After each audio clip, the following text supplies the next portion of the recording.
3 days after breaking through the alien shield, Major Doyon woke up fully in the medical bay of the human ship. Her body felt heavy and sore, but the worst of her injuries had healed thanks to the nanites in her system. Dr. Hanbit was checking some readings when she noticed Doyon's eyes open. "Welcome back," she said with a smile. "How do you feel?" "Like I hit a shield at impossible speed," Doyon replied, her voice rough. "Did it work? Did we win?" Hanbit's smile grew wider. "Yes, you did it. You broke through their shield. The blockade is lifted, and Earth has been granted provisional membership in the Galactic Confederacy." Doyon tried to sit up, wincing at the pain in her muscles.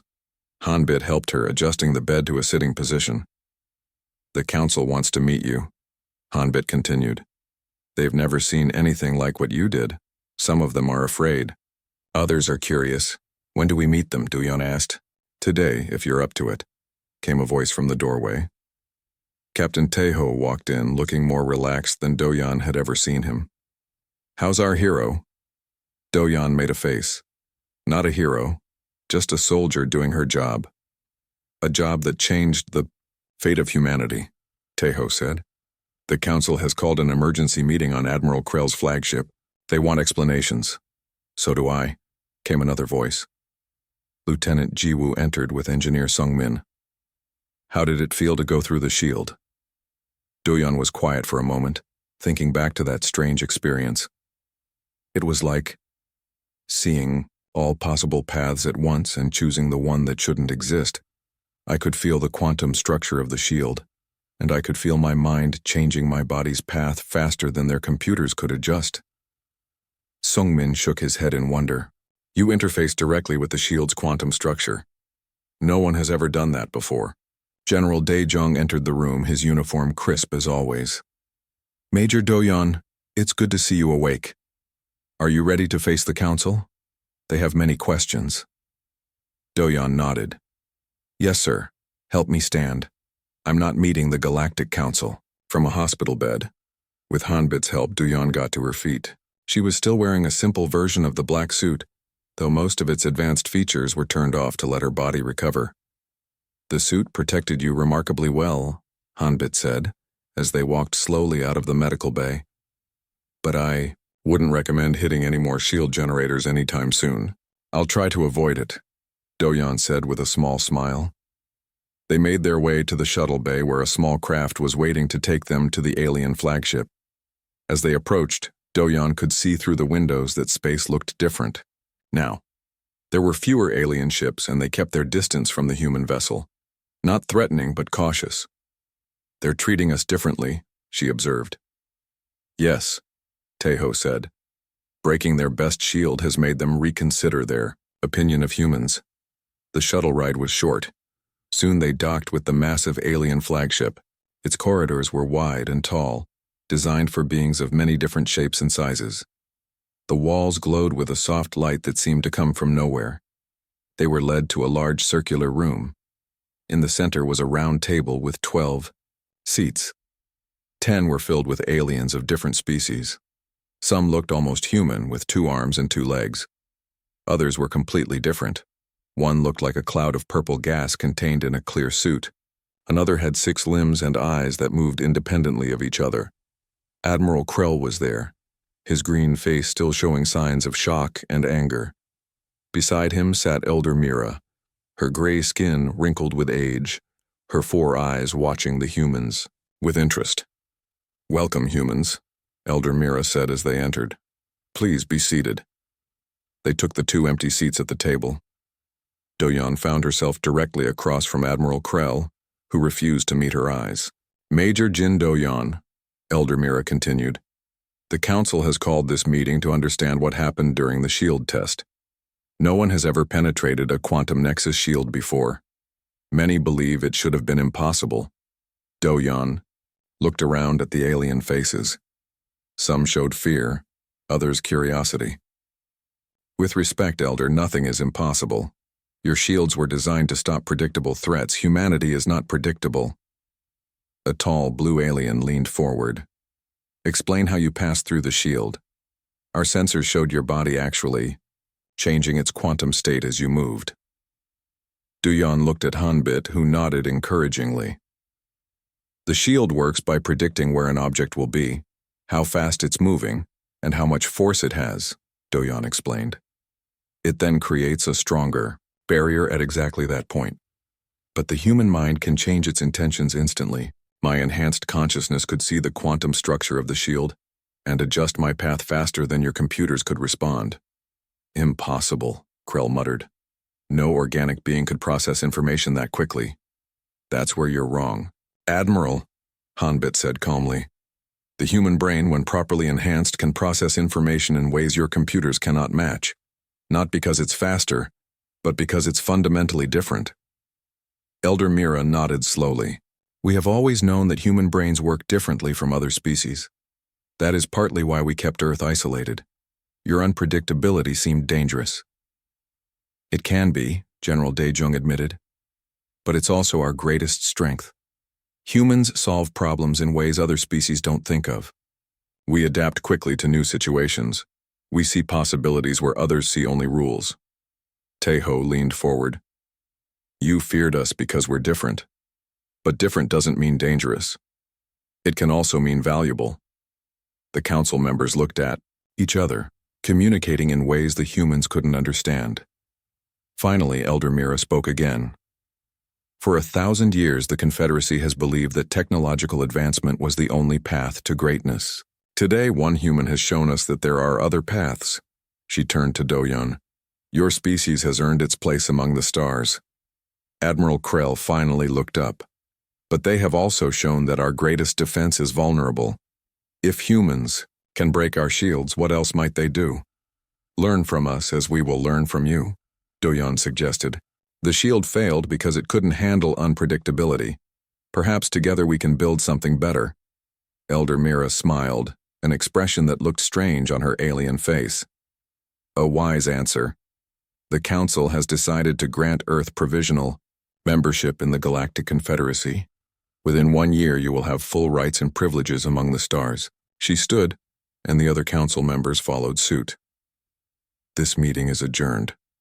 The blockade of Earth ends today. As the aliens filed out of the room, Krell stopped beside Doyon. You have changed things, human, he said quietly. Not everyone will be happy about it. Change is rarely comfortable, Admiral, Doyon replied. But it's always necessary. After the aliens had gone, the humans gathered together. There was no cheering, no loud celebration. They all understood the weight of what had happened. What now? Jiwoo asked. Now, General Daejung said. We prepare Earth for a new era. We will have access to alien technology, alien worlds, alien knowledge. Everything changes. Du-Yan looked out through a window at the stars beyond. We'll need to be careful. Not every species will welcome us as equals. But they will respect us, Taeho said. You've shown them that humans are not to be underestimated. As they walked back to their shuttle, Do-Yan thought about what she had done.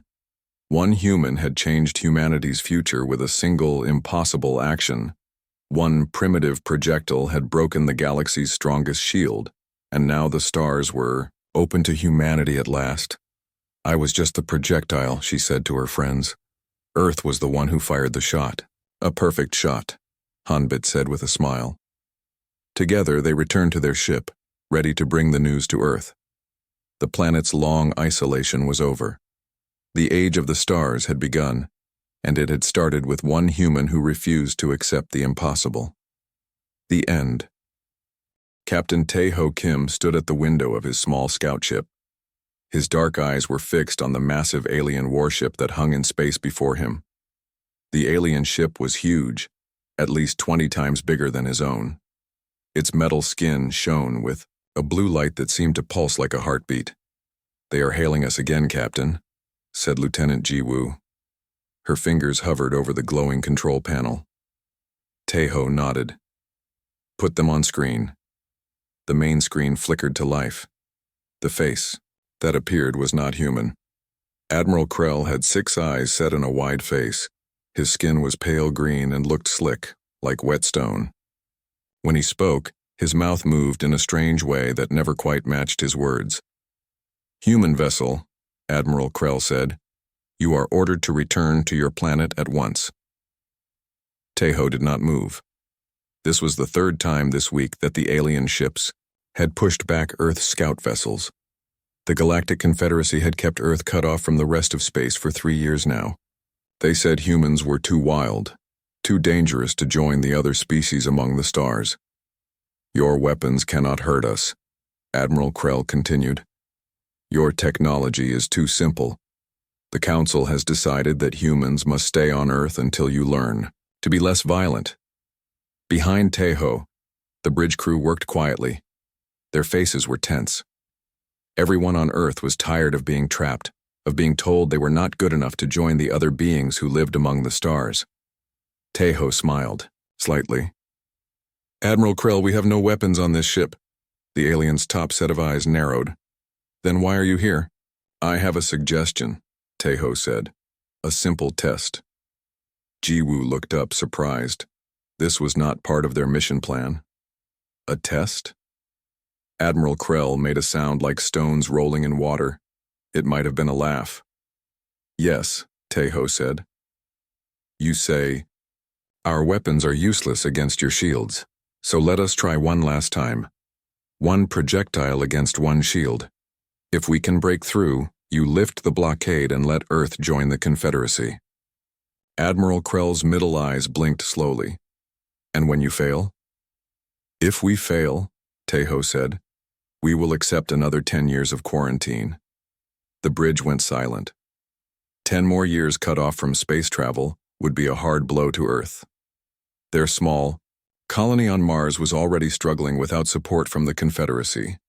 Admiral Krell was quiet for a long moment. Then he made that Rolling Stone laugh again. "Very well, human. Bring your best weapon to the neutral zone tomorrow.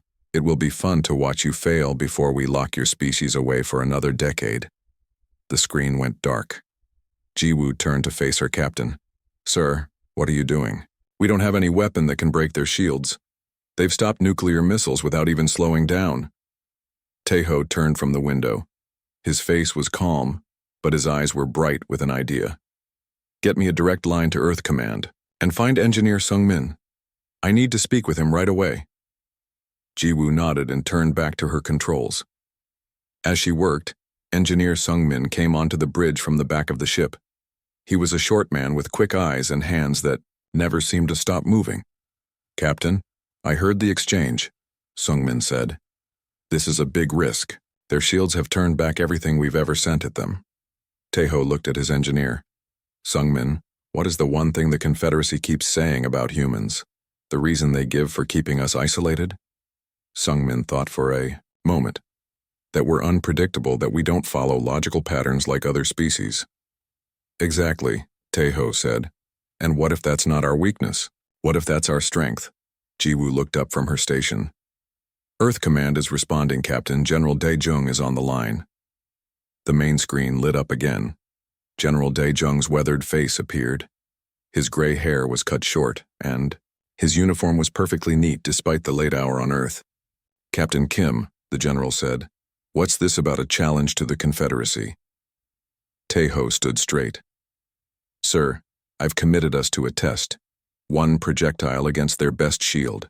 If we win, they end the blockade." The general's face darkened. "And if we lose?" 10 more years of isolation. General Dae-jung was silent for a long time. When he spoke again, his voice was low.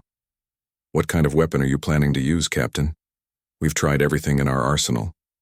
"Not everything, sir," Tejo said. "I want to use Project Thunderbolt."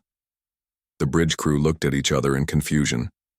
None of them had heard of Project Thunderbolt, but the general's face showed shock.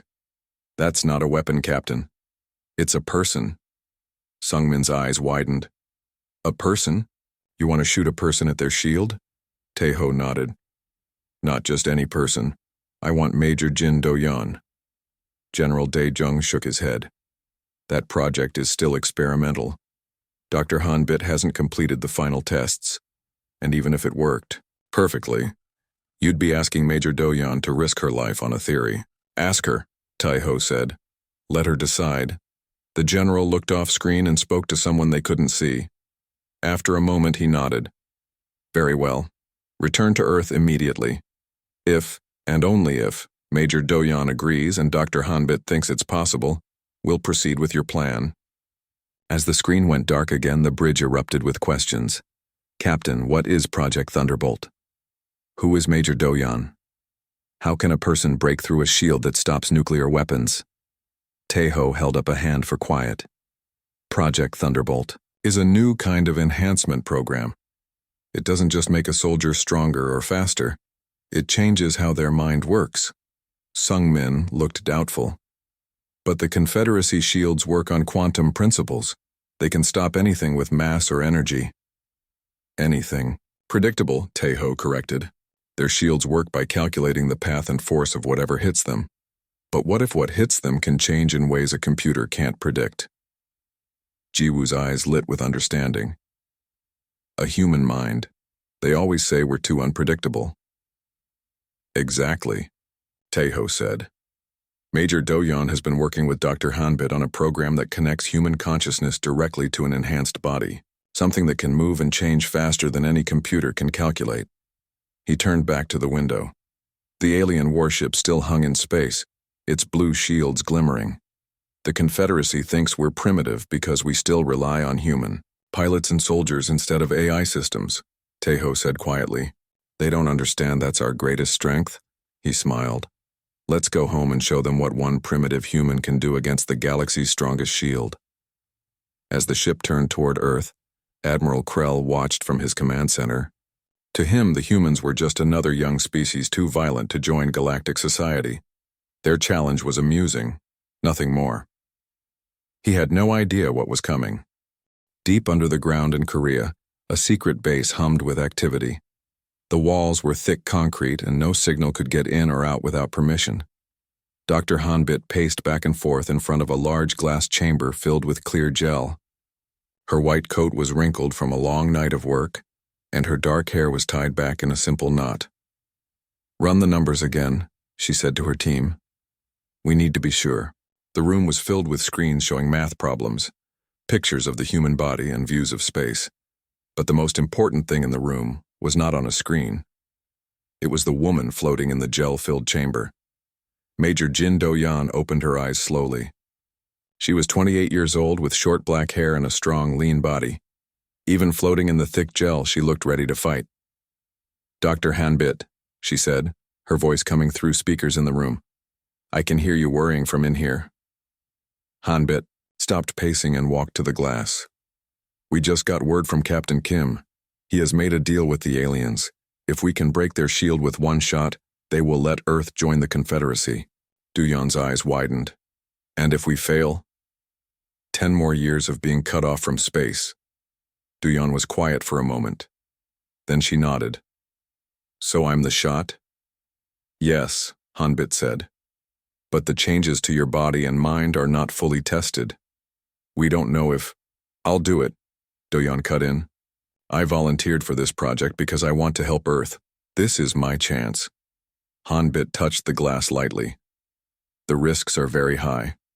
No human has ever moved at the speeds we will need. Even with the suit, even with the changes to your nervous system, you could die. If it works, we save humanity from being alone in space, Doyon said simply. If it fails, she tried to shrug, but the thick gel made it hard to move. The door to the lab slid open and General Dae-jung walked in. His face was serious as he looked at the screens, then at Doyon in her chamber. Major Doyon, he said with a small bow. Captain Kim has told you about the challenge? Yes, sir, she replied. I'm ready. The general turned to Hanbit. Doctor, is this possible? Can she really break through a Confederacy shield? Hanbit pushed her glasses up and pointed to one of the screens. In theory, yes. The aliens' shields work by predicting what will hit them. They use quantum math to know where a bullet or bomb will go, how fast it will move, and how hard it will hit. Then they make the shield strongest at that exact spot. And how does Major Doyon change that? The general asked. Because she is not just a bullet, Hanbit explained. She is a human mind in a body that has been changed to move faster and hit harder than anything the aliens have seen before. She walked to another screen that showed a black suit with thin blue lines running through it like veins. This suit connects to Do-Yeon's nervous system, Hanbit continued. It makes her thoughts into action almost instantly. But the key is her consciousness. Human minds are not like computers. We don't always follow rules or patterns. We can change our minds in ways that can't be predicted. And their shields can't stop what they can't predict, the general finished, understanding now. Exactly, Hanbit said. But it's still very dangerous. The speeds involved. The door opened again and Captain Taeho walked in with Engineer Sung-min and Lieutenant Ji-woo. Dr. Hanbit, Taeho said, bowing. Major Do-Yeon, we came as soon as our ship landed. Do-Yeon's voice came through the speakers. So you're the one who volunteered me for this crazy plan, Captain? Taeho smiled slightly. I thought of the plan, but only you can decide to do it, Major. I already said yes, Do-Yeon replied. The real question is, will it work? Sung-min stepped forward, looking at the screens with interest. The math looks good, but these aliens have very advanced technology. Their shields have stopped everything, from bullets to nuclear bombs. But never a human projectile guided by an unpredictable consciousness, Hanbit said. She pointed to a small device on a table. This is the key. It's a quantum signature disruptor. It will create a tiny weak spot in their shield, but only for a split second. And Do-Yeon needs to hit that exact spot at that exact moment? Ji-woo asked, frowning. Yes, Hanbit said. No computer could do it. The timing window is too small and the target area is too precise. But a human mind enhanced by our technology might be able to. Taeho looked at Do-Yeon floating in her chamber. Major, you need to understand what we're asking. No one has ever tried this before. If you miss that spot, you'll hit the shield. At full power. And if that happens? Do-Yeon asked. Hanbit and Taeho exchanged looks. We don't know, Hanbit admitted. The suit should protect you, but at those speeds, the room fell silent. Everyone knew what it meant. Do-Yeon might not survive. After a long moment, Do-Yeon spoke again. When do we start? Now, General Daejung said. The Confederacy has set up a test area just past the moon. They've placed their strongest shield generator there. The test is tomorrow. Hanbit looked alarmed. Tomorrow? We need more time for final tests. There is no more time, the general said firmly. The aliens have already started telling everyone about the test. They're treating it like entertainment. The primitive humans trying one last time to prove themselves. Do-Yeon's voice was calm when she spoke. Then let's give them a show they'll never forget. Hanbit sighed and nodded to her team. They began typing on their screens and the gel in Do-Yeon's chamber started to drain. We'll need to finish the neural connections today, Hanbit said, and test the suit tonight. It will be tight, but we can do it. As Do-Yeon was helped from the chamber, her legs shaky after floating for so long, Taeho stepped closer. Major, there's one more thing you should know, he said quietly. The aliens don't know what we're planning. They think we're bringing a new kind of missile or bomb. They have no idea we're sending a person. Do-Yeon smiled, a fierce light in her eyes. Good. They have no idea what humans are capable of when pushed into a corner. Hanbit brought over the black suit. Up close, the blue lines looked like they were moving, flowing like rivers of light. This will connect directly to your nervous system, she explained. It will make you faster and stronger than any human has ever been. But most importantly, it will let your mind guide your body in ways the aliens cannot predict. Do-Yeon took the suit, feeling its strange, light material. Their shields may be the strongest in the galaxy, she said, but they've never faced a human who refuses to be caged. As the team worked through the day and into the night, preparing Do-Yeon and the suit, news of the challenge spread across Earth. Millions watched and waited, hoping that one human, one primitive projectile, could do what all their advanced weapons could not. Break through the galaxy's strongest shield and open the stars to humanity at last. The space between Earth and the moon was busy with ships. Hundreds of alien vessels had come to watch the test. They were different shapes and sizes. but they all moved with the smooth grace that showed their advanced technology. In the middle of this space, the aliens had set up a large platform. On it sat a round metal device about the size of a car. This was the shield generator, the best the Confederacy had made. Its surface glowed with a soft blue light. Alien voices filled the radio channels. They were betting on how fast the humans would fail. None of them thought Earth had any chance to win. "They've blocked off an area for our ship," Lieutenant Jiwoo said as she guided their vessel toward the test site. "We're supposed to stay 5 kilometers away from the shield generator." Captain Taeho nodded. "That's fine. We need space for the acceleration track anyway." In the back of the human ship, Major Do-yeon sat perfectly still. She was wearing the black suit that Dr. Hanbit had made for her. The blue lines on it pulsed with light that matched her heartbeat. 5 technicians worked around her, checking connections and making small adjustments. "How does it feel?" Hanbit asked, looking at readings on a small screen. "Strange," Do-yeon said. "I can feel more than before, like my skin goes beyond my body." Hanbit nodded. "The suit connects to your nervous system. It extends your senses and makes your reactions faster. But you need to be calm. Focus on your breathing." Do-yeon closed her eyes and took a deep breath. When she opened them again, her face was calm but determined. The door slid open and General Daijung walked in. His uniform was perfectly neat and his face showed no emotion. But his eyes were worried as he looked at Do-yeon. "Major," he said with a small bow. "Earth is watching.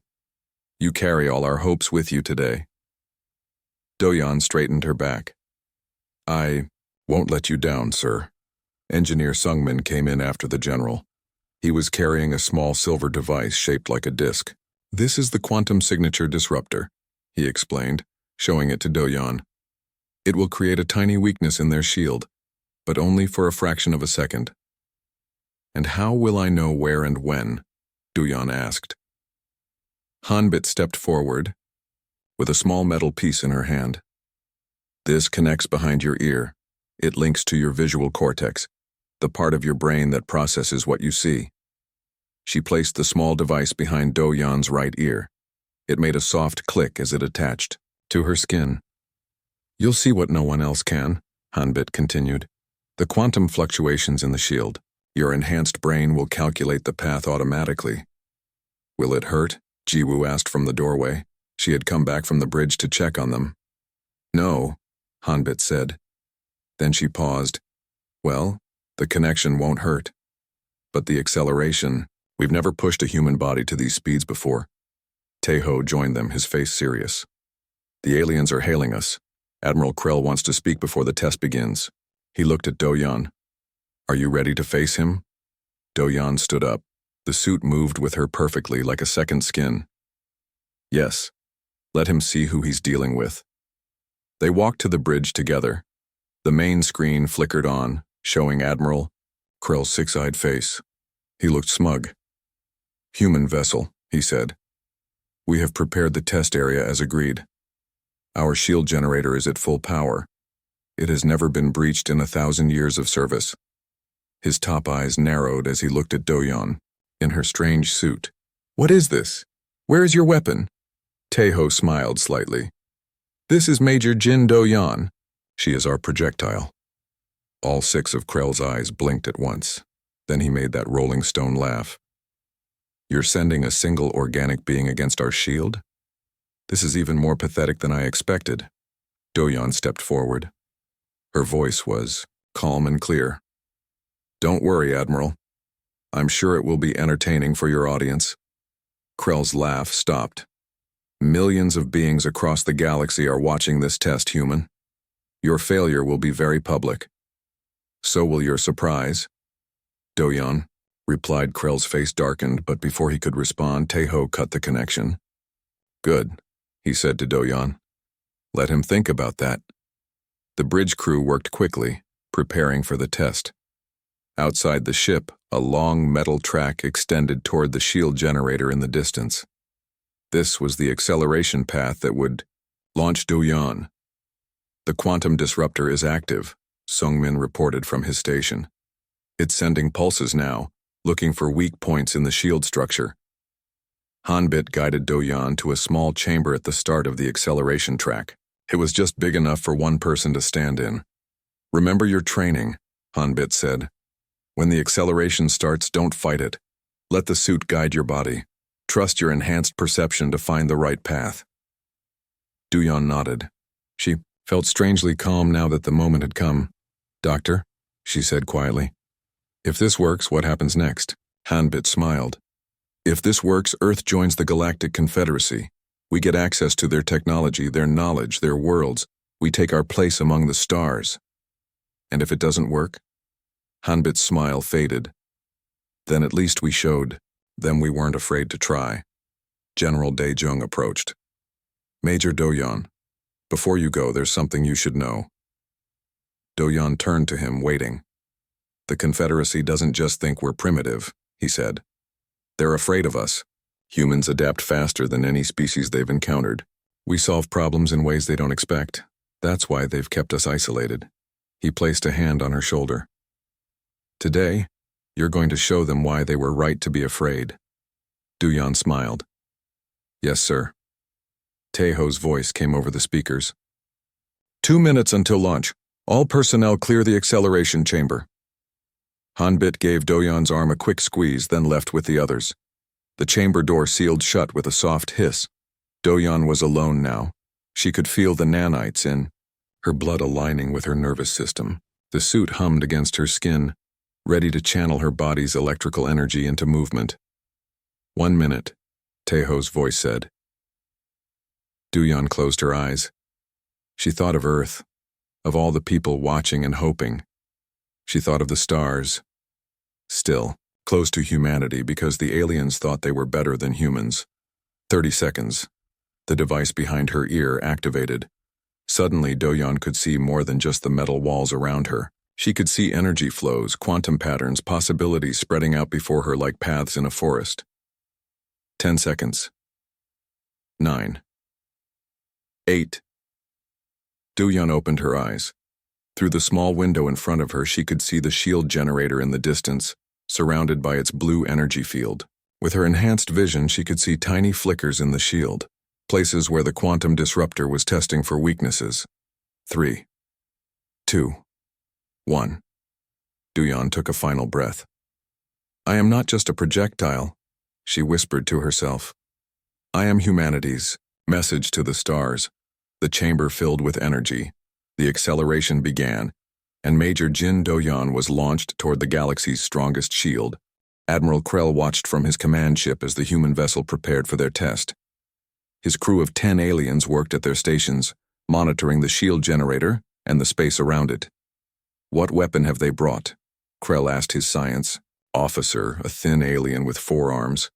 Scans show no conventional weapons, Admiral, the science officer replied. Just a human in some kind of suit. Krell blinked all 6 of his eyes in surprise. They're really sending a single human against our shield? This is even more foolish than I thought.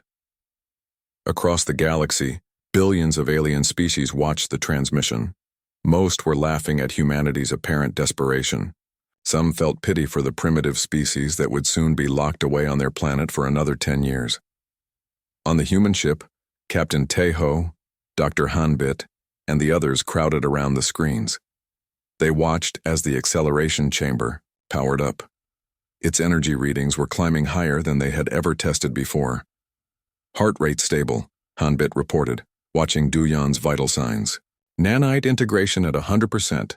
Suit power optimal. Quantum disruptor is working, Sung-min added. It's found a potential weak spot in the shield structure. Ji-woo looked worried. But can she really see it and hit it at those speeds? No one answered. They all knew this was beyond anything they had tried before. Inside the acceleration chamber, time seemed to slow down for Do-Yan. As the energy built around her, the nanites in her blood fully activated. Her perception of the world changed dramatically. She could see energy flows like rivers of light. The quantum patterns of the shield appeared to her as a complex web, with tiny points where the structure was less stable. There, a flicker of weakness that appeared and disappeared like a blinking light. The disruptor had found a spot where the shield's quantum structure could be destabilized, but it would only be weak for a split second. The acceleration reached its peak. Do-yeon felt her body surge forward at an impossible speed. The suit protected her, channeling her bioelectrical energy into a protective field around her. To outside observers, she was simply a blur, a human-shaped streak racing toward the alien shield. But in Do-yeon's enhanced perception, everything moved slowly. She could see the shield approaching, could see the exact spot where the disruptor was creating a momentary weakness. She didn't just aim for it. She became one with it. Her consciousness reached out, her body following, adjusting its path with impossible precision. On his command ship, Admiral Krell had just started to laugh when it happened. Do-yeon hit the shield at exactly the right spot, at exactly the right moment. For a fraction of a second, the shield's quantum structure could not predict her path because her consciousness was actively changing it as she moved. She passed through the shield as if it were nothing but air. Her body struck the generator at its core. The impact created a wave of energy that flowed outward in rings of blue-white light. For one breathless moment, silence fell across the galaxy. Then the shield generator exploded in a flash of brilliant light. On the human ship, the crew stared in shock. The screens showed the shield generator breaking apart, pieces flying in all directions. Did she make it? Jiwoo asked in a small voice. Hanbit quickly checked her readings. Suit integrity is holding. Life signs are present, but weak. She's alive! A cheer went up from the crew. They had done it. A single human had broken through the galaxy's strongest shield. Taeho turned to General Dae-jung. Sir, we need to recover Major Do-yeon immediately. The general nodded, but his eyes were on another screen. It showed hundreds of alien ships moving restlessly. Their communications channels were filled with shocked voices speaking in many languages. Captain, he said slowly, I think we just changed the galaxy's opinion of humanity. In space, Do-yeon floated among the debris of the shield generator. Her suit had protected her from the worst of the impact and explosion. Its emergency systems kept her alive even as she lost consciousness. On Admiral Krell's ship, chaos reigned. The crew moved frantically from station to station trying to understand what had happened. Impossible, Krell kept saying. It's impossible. No weapon can penetrate our shields. It wasn't a weapon, Admiral, his science officer said quietly. It was a human, and somehow she went through the shield as if it wasn't there. Krell's face darkened with anger. Capture her. Now. I want to know how they did this. Several smaller ships detached from the Confederacy fleet, racing toward Hwari. The floating figure of Major Do-yeon, but the human ship was faster. It moved quickly to the debris field, extending a rescue arm to gently pull Do-yeon's still form back to safety. As they brought her aboard, Hanbit and her medical team were waiting. They rushed Do-yeon to the medical bay, working quickly to stabilize her condition. The nanites in her system are working to heal the damage, Hanbit reported as she checked the readings. But she's taken a massive shock to her system. It will be hours before she wakes up. Taeho nodded, relief clear on his face. At least she's alive. She did what no one thought possible. The main screen on the bridge lit up. Admiral Krell's face appeared, but the smug expression was gone. Now he looked shocked and angry. What did you do? He demanded. How did you penetrate our shield? Taeho straightened his back, standing tall. We did exactly what we said we would do, Admiral. We sent one projectile against your shield and we broke through. That was no simple projectile, Krell hissed. What technology did you use? What weapon? Not a weapon, Admiral, Taeho corrected. A human. Major Jin Do-yeon. Enhanced by our science, yes, but still human. Impossible, Krell insisted. No organic being could penetrate a quantum shield. Dr. Hanbit stepped forward. Your shields work on prediction, Admiral. They anticipate the path, speed, and force of whatever hits them, but they cannot predict human consciousness. Krell's eyes narrowed. What do you mean? Major Doyan's enhanced consciousness interfaced directly with your shield's quantum structure, Hanbit explained. Her mind found the one path through that no computer could predict because the human mind itself is unpredictable. The bridge fell silent as Krell tried to process this information. Finally, another alien appeared beside him, on the screen. This one was older, with gray skin and wise eyes. "This is Council Elder Mira," Krell said stiffly. "She wishes to speak with you." The elder looked at the humans with new interest. "For 1,000 years we believed our technology made us invulnerable," she said in a soft voice. "Today, one human has shown us otherwise." She turned to Admiral Krell. "The test was fair. The humans have won. The blockade ends now." Krell looked like he wanted to object, but he bowed his head to the elder. "As the council orders." As the screen went dark, the bridge erupted into cheers. Earth had won its place among the stars. In the medical bay, Doyan's eyes fluttered open briefly. She couldn't hear the celebration, but somehow she knew. She had succeeded. Humanity would no longer be caged. With a small smile, she closed her eyes again, letting the nanites heal her battered body. There would be time for celebration later. For now, she had done what needed to be done. One primitive human had broken the galaxy's strongest shield, and nothing would ever be the same again.